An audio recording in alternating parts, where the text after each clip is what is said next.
আল্লাহ রাব্বুল আলামিন বলেন, এইভাবে আমি আল্লাহ নদীর মধ্যে তাকে বড় করতে লাগলাম। এরপর যাবে আমি আল্লাহ এইভাবে তাকে ধীরে ধীরে জলভাগ থেকে স্থলভাগের মধ্যে নিয়ে আসলাম। আমি আল্লাহ এবার তাকে ধীরে ধীরে বড় করাইতে লাগলাম। তার মাথার মধ্যে কোনো বুদ্ধি ছিল না, আমি আল্লাহ তার মাথার মধ্যে বুদ্ধি দিয়ে দিলাম। হাতের মধ্যে ধরার কোনো শক্তি ছিল না, আমি আল্লাহ ধরার শক্তি দিয়েছি। জবানের মধ্যে কথা বলার কোনো শক্তি আমার আল্লাহ ছিল না, আমি আল্লাহ রাব্বুল আলামিন তাকে কথা বলার শক্তি দিয়েছি। আমি আল্লাহ তার কোন রাজত্বই ছিল না, টাকা পয়সাই ছিল না। এই যে অবস্থায় ছিল এটা তো একেবারে গরিবের ঘরে গরিব এতিম হওয়ার কথা, কিন্তু আমি আল্লাহ এই বাচ্চাটাকে একটা রাজ পরিবারের মধ্যে, রাজার পরিবারের মধ্যে বড় করাইলাম। এইভাবে আমি আল্লাহ তাকে বড় করতে লাগলাম। মাথার মধ্যে বুদ্ধি দিয়েছি, আমি আল্লাহ এত বুদ্ধি দিয়েছি এবং এত সম্পদ দিয়েছি, এলাকার মধ্যে আমি আল্লাহ তাকে রাজত্ব দান করেছি।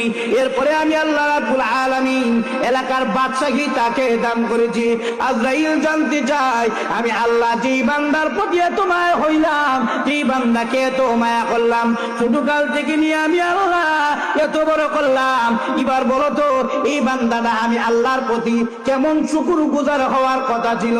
আজরাইল ডাক দিয়ে বলো, প্রভু এই বাচ্চার প্রতি আপনি যেই মেহেরবান হয়েছেন, ইচ্ছা করলে তো এই বান্দার প্রতি এত মায়া করলেন, সে তার তো উচিত ছিল সারা জীবন বর্ষার মধ্যে কাটায় দেওয়া। আল্লাহ আজরাইল দুঃখের বিষয় হলো এই বান্দাকে আমি আল্লাহ এত সুন্দর নিয়ামত দান করলাম, শিশুকাল থেকে নিয়ে একেবারে রাজত্ব পর্যন্ত দান করলাম, ওই বান্দা আমার শুকর আদায় করে নাই, সেজদাও দেয় নাই, বরং আমি আল্লাহ জান্নাতের ঘোষণা দিয়েছি। সে আমি আল্লাহর সাথে পাল্টাপাল্টি করে জান্নাতের ঘোষণা সে নিজেই দিয়ে দিল। ওই যে ছোট বাচ্চার প্রতি তোমার মায়া লেগেছিল, আজকে যে সাজ্জাদের প্রতি মায়া লেগেছিল, এই আজকে যে সাজ্জাদের প্রতি তোমার মায়া লেগেছে, এটাই হলো গিয়া সেই সাগরের ছোট বাচ্চা।